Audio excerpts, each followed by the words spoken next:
এক বছর আগের কাপড় দিয়ে ১ বছর পরে মা মেয়ে কম্বো ড্রেস বানিয়ে ফেললাম। তো যারা দেখেন আমাকে তারা জানেন এই গাউনটা কিন্তু প্রায় ১ বছর হয়ে গেছে আমি বানাইছি। তো এটার সাথে মেয়ের বানানোর জন্য কাপড়ও কিনছিলাম বাট বানানো হয়নি, সে কাপড় দিয়ে এখন বানাইলাম। সো হ্যালো এভরিওয়ান, আসসালামু আলাইকুম। ড্রেসটা বানানোর জন্য আমি আগে ড্রয়িং করে নিছি, কারণ ড্রয়িং করে নিলে ড্রেস সেলাই করতে একদম সহজ হয়, কাটিং করতেও সেলাই করতে একদম সহজ হয়।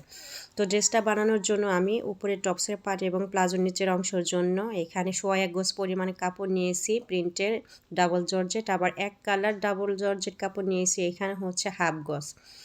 তো টোটাল প্রায় 2.5 গজ কাপড় দিয়ে আমি ড্রেসটা বানাবো। আর এখানে এই লেসটা নিয়েছি আমি 1 গজ, আর এটা নিচে কিন্তু 40 টাকা গজ। তো প্রথমে হচ্ছে আমি প্লাজো কাপড়টা কেটে নিব, আর নিচে কিন্তু ওই প্রিন্টের কাপড়টা দেবো। এর জন্য প্লাজোটা আমার উপরের পাটে যেটুকু দরকার সেইটুকু লং দিয়ে কেটে নিছি। আর এইখানে আমি টপসের পাটের জন্য কাপড়টা কেটে নিচ্ছি। টপসের উপরের পাট যেটুকু হবে সেটা কেটে নিয়ে পরে নিচে যে কুচি দিব সেটার কাপড়টা আমি আলাদা করে নিছি। এরপরে মেশিনে চলে গেছি সেলাই করার জন্য। তো গলাটা আমি স্কোয়ার শেপ দেবো, আর স্কোয়ার শেপটা দেওয়ার পরে আমি লেসটা লাগিয়ে নিছি, অনেকটা সুন্দর লাগতেছে কিন্তু। আর তারপরে 3টা স্টেপ আমি লেস লাগিয়ে দেব। তো 3টা স্টেপ লেস লাগানোর পরে লেসের 3 পাশ দিয়ে আমি এরকম কাপড় দিয়ে কুচি কুচি করে দেবো, তাতে দেখতে অনেকটা বেশি সুন্দর লাগবে। দেখছেন অনেক বেশি সুন্দর লাগতেছে।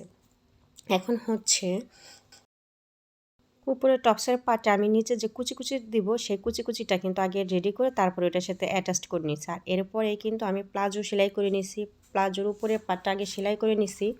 এরপরে হচ্ছে প্রিন্টের যে কাপড়টা জয়েন দেবো সেটাও আমি সেলাই করে ওটার সাথে জয়েন করে দিছি।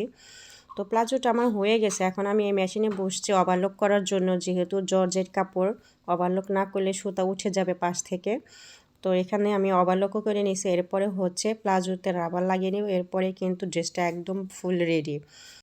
ড্রেসটা কিন্তু আমার সোনা পাখি একদম পরে ফেলছে, আর ড্রেসটাতে কিন্তু অনেক সুন্দর লাগতেছে। ও ড্রেসটা পেয়ে অনেক খুশি, আর ওর ড্রেসটা কিন্তু আসলে অন্যরকম একটু সুন্দর লাগতেছে।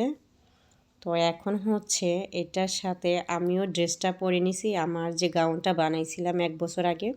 তো সেটাও পরে নিয়ে দুজন একসাথে ভিডিও করছি, ছবি তুলছি। আসলে এটা তখনই বানানোর কথা ছিল, বাট আসলে এরকমভাবে সময় ছিল না বিদায় আর বানানো হয়নি, বিদায় এখন করা হয়েছে। তো আমার এই সেলাইয়ের ভিডিওটা কেমন লাগছে সেটা কমেন্ট করে জানাতে একদমই ভুলবেন না। এই কম্বো ড্রেসটা যদি আপনাদের পছন্দ হয়ে থাকে তাহলে আপনারা আপনাদের প্রোফাইলে শেয়ার করে রেখে দিতে পারেন। পরবর্তীতে যদি ড্রেসটা বানান টেলার্সে গিয়ে দেখাইতে পারবেন। তো ড্রেসটা সম্পর্কে অবশ্যই কিছু আপনারা বলে যাবেন। আর সবাই আমার জন্য দোয়া করবেন। আজকের মতো এ পর্যন্ত, সবাই ভালো থাকবেন। আল্লাহ হাফেজ, আসসালামু আলাইকুম, টাটা, বাই বাই।